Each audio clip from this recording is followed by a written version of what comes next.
The amount of stuff you can get away with if you're attractive is literally so insane, and everyone talks about women pretty privilege, but no one ever talks about guy pretty privilege. True. Guys have pretty privilege, but it's nowhere near close to girl pretty privilege. We are living in a generation where men try 5 times harder than their grandfathers to get a woman 5 times worse than their grandmothers. I always appreciate it when women understand the different ways that they treat different types of men. Guy pretty privilege is another word for hypergamy. So, first of all, I'd like to thank her for noticing. And second of all, I have a few stories for you to try to encourage you to maybe move up a few notches if possible. But first, listen to how she understands. It's therapeutic. I think if the unattractive guys tried to do the things that attractive guys did to girls, they would be called out for harassment. Yeah, exactly. This girl from an old video said, don't catcall me unless you're attractive, and then she said it was a joke, which means it's kinda true. But if an attractive guy did what unattractive guys did, it would be considered cute. This is where my stories come in. I did some not very cute things that went over just fine. I feel like attractive guys have kind of like a act like an asshole card that they could use whenever they want because they have a pretty face, and they have unlimited ways on how to hit on women without being a creep. She's talking about literally 2% of men, which women fight over. Anyone else is literally invisible. I was reasonably buff once, a couple decades ago, but I still didn't have any privilege, as I am a short fella. I was accused of overcompensating, except that I was taking boxing lessons. Yeah, you can say quite a wide range of things and it will be okay, but only as long as she feels like this about you.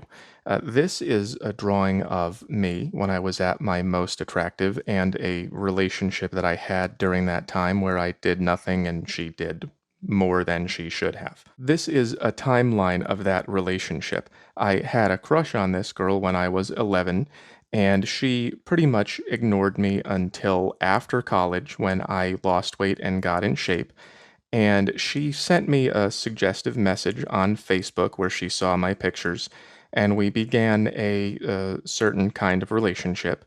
And eventually, she let me know that she had been cheating on a different guy with me. And I said, well, that's a bad idea. You should probably either have a boyfriend or have fun, and you should pick one. And so she did. She got rid of him and said, now we can be together. And I said, well, that's not part of the deal. This guy's just going to be me later. And she said, oh, darn, and continued seeing me anyway. And also, I had no money and she had money, so she paid for everything while I continued to see other girls on the side. That's how much difference this can make. If you can cross this line, you're going to experience quite a big power differential. Let's look at some of the stories people have shared. I know a dude at work that has guy pretty privilege just dropping from his pores, but he's such a genuinely nice guy, it's hard to be mad at him. He gets almost every promotion he interviews for, despite being merely average and rather lazy. His wife is both gorgeous and supremely excellent. Everyone likes him. He's never truly depressed. He gets astonishing deals on things like new cars and homes. Meanwhile, our mutual friend is rotund and looks like he grew up in the woods. This guy is a genius, remembers everything, and immediately understands every complex system he encounters. Mountain Man is also highly personable, but can't get a steady girlfriend. He works more than 50% more hours than Dapper Dan, and actually puts in serious effort. Mountain Man is an absolute unit, and an invaluable asset, but Dapper Dan gets the promotions first. DD shows up late and it's no big deal. MM isn't 15 minutes early, and senior management makes fun of him for weeks. Pretty privilege is ridiculous. I had a similar experience when I got in better shape. I went to high school with a girl and bumped into her while I was at Barnes & Noble. I was still a little chubby, but I had a power lifter build. She asked me a random question about the book I was holding, and we started talking. After like a week, I invited her back to my place. She saw my old graduation photo and asked if that was my roommate. When I told her it was me and that we were literally in multiple classes together, she didn't believe me. I literally had to tell him the name of our instructors, where she sat, and some of the kids that were in our class together. She dead-ass looked me in my eyes and told me she had no idea about me. Granted, I never really interacted with her, But how TF do you not realize someone even exists when we spent around 3 hours a day with each other for weeks? After that, every time a girl showed interest in me, I would be bitter as hell. That kind of stuff just goes back into the dating pool and makes everybody more miserable and harder to deal with. Now, the difference between an attractive guy and an attractive girl is like so different. An attractive girl, sometimes like they don't get guys. They get rejected because people get jealous of them, or they're really intimidated, or they're jealous. And it's just really hard to be an attractive girl. But for an attractive guy, literally it's like living on the red carpet with silver platters of opportunities handed to you constantly. Well, not job opportunities. This was roughly my attractive era from here to here, and this was my net worth. And then I had nothing, and now I have internet money. But yeah, she's not wrong. This is an easier position in the market than this. It's easier to get what you want. Now, I wish we could get away from this app style of dating and back to the classics, but I don't know how we're gonna do that. This might even get worse. At least people are starting to get it. But for now, if you are not working on yourself, you are potentially giving up a lot of power. Just don't misuse it when you get it, or you'll eventually turn into me, but without the internet money. I really like how this guy goes into his mistakes. He's honest about his past behavior and how it wasn't the right thing to do. But he's got the right perspective. He writes about the scale of who has it the easiest to who has it the hardest. Attractive men have it the easiest. All women want them, and men aren't particularly picky, so they have the most amount of options by far. Attractive women have it the second easiest. All men want them, but because women are hypergamous, those women usually only want men who are as attractive as them or better, so they have fewer options than the top men. Unattractive women are third. Life is harder for them than pretty women, but because men aren't nearly as selective as women, unattractive women will still have some options available to them at all times.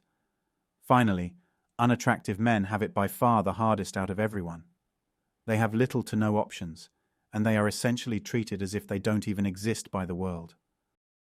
They also can't be arrogant and rude, where a lot of attractive guys get away with being rude. That's me. I used to be rude. I was so bitter after I found out the difference between how people treat you when you move from here to here that I actually made a game out of what is the rudest thing that I can say to someone who I know already likes me before she doesn't like me anymore, and I never found it. I wrote a few of them down, but I don't feel safe showing you. I played other games too. I once met a girl on the computer. I went to her place 3 times without ever telling her my name.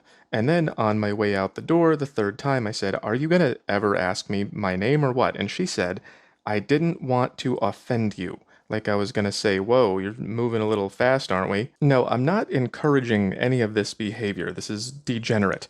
The only reason I did it is because I was bitter, because I couldn't be liked without being likable.